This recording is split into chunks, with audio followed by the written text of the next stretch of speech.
Good morning बच्चों, सुप्रभात। आज हम क्लास 6 का नई सुबह से अखबार और हुंडरू का जलप्रपात चैप्टर का ये सॉल्व करेंगे।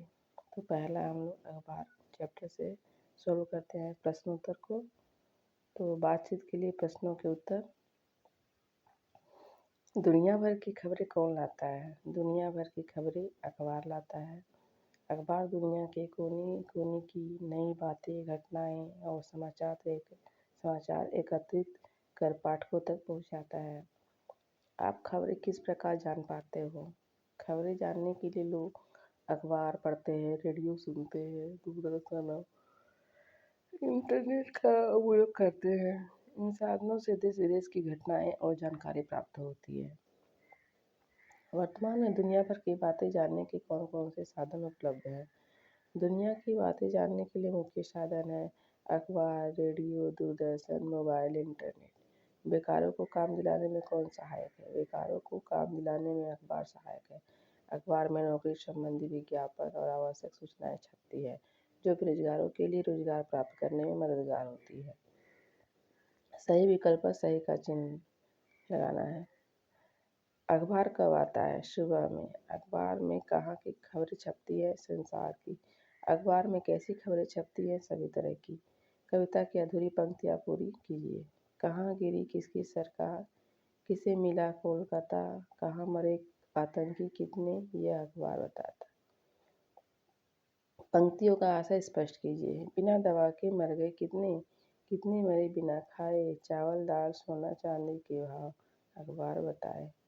इन पंक्तियों का मतलब यह है कि अखबार में समाज की सभी बातों की जानकारी मिलती है। कितने लोग तो बिना इलाज के ही मर गए, कितनों को खाना नहीं मिला। यह खबरें अखबार में छपती है। साथ ही चावल दाल सोना चांदी के बाजार भाव भी अखबार द्वारा बताया जाता है, जिससे हम आम जन मतलब साधारण लोग अपनी जानकारी बढ़ा सकते हैं। निम्नलिखित प्रश्नों के उत्तर लिखिए। क्या तुम अखबार पढ़ते हो? हाँ, अखबार पढ़ता हूँ। इससे नई नई खबरें और ज्ञान मिलते हैं, जानकारी मिलते हैं।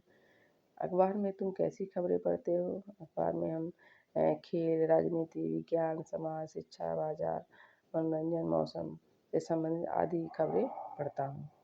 बेकार लोगों की मदद अखबार कैसे करते हैं? बेकार लोगों की मदद अखबार जो है नौकरी के विज्ञापन, रोजगार की जानकारियाँ और प्रशिक्षण का विवरण छपता है, जिससे कि बेकार लोग आवेदन कर सकते हैं और काम भी पा सकते हैं।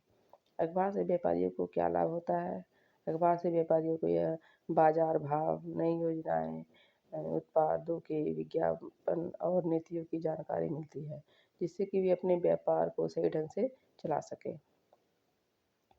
शादी ब्याह वालों की मदद अखबार कैसे करते हैं? शादी ब्याह वालों की मदद अखबार वाले विज्ञापन, आयोजन की सूचना, संपर्क विवरण और आवश्यक व्यवस्थाओं के आवेदन को छापते हैं, जिसका लाभ शादी ब्याह वालों को मिलता है।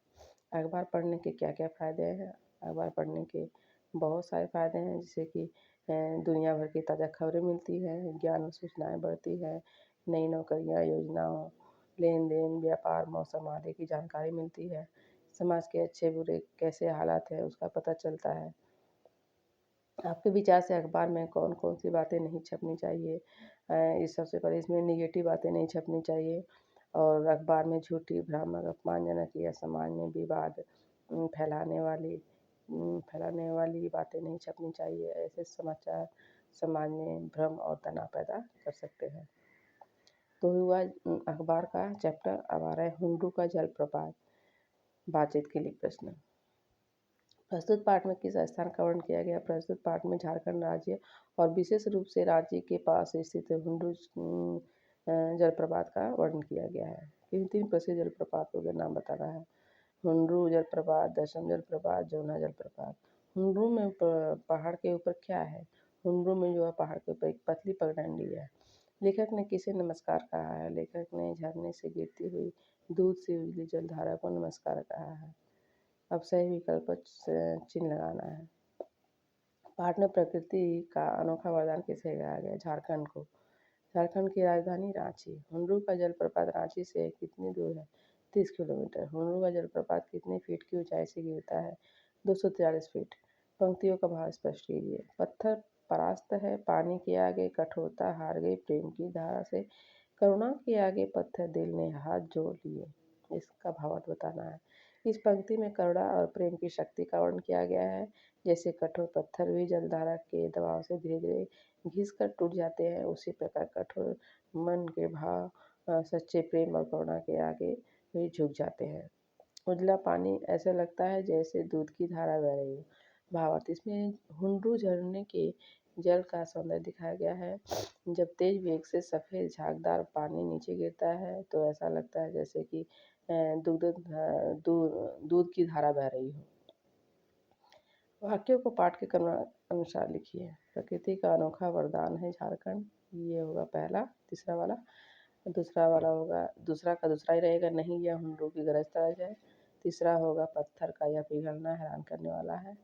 चौथा ही होगा उजला पानी ऐसा लगता है जैसे दूध की धारा बह रही हो। पांचवा होगा, पांचवा ही रहेगा। सुनिए,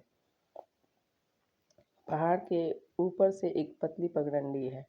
निम्नलिखित प्रश्नों के उत्तर लिखिए। झारखंड क्या है? झारखंड एक प्राकृतिक सौंदर्य से भरा हुआ राज्य है जिसे प्रकृति का अनोखा वरदान मिला है और उसे झारखंड को प्रकृति का अनोखा वरदान कहा गया है। इसके कारण खनिज किसे कहते हैं? खनिज हम उसे कहते हैं जो कि पृथ्वी से प्राप्त होने वाली धातुओं, लवणों और धातु युक्त पदार्थों को कहा जाता है। खनिज हम उसे कहते हैं जो कि पृथ्वी से धातु, लवण और धातु युक्त पदार्थ जो निकलते हैं उसको हम कहते हैं खनिज।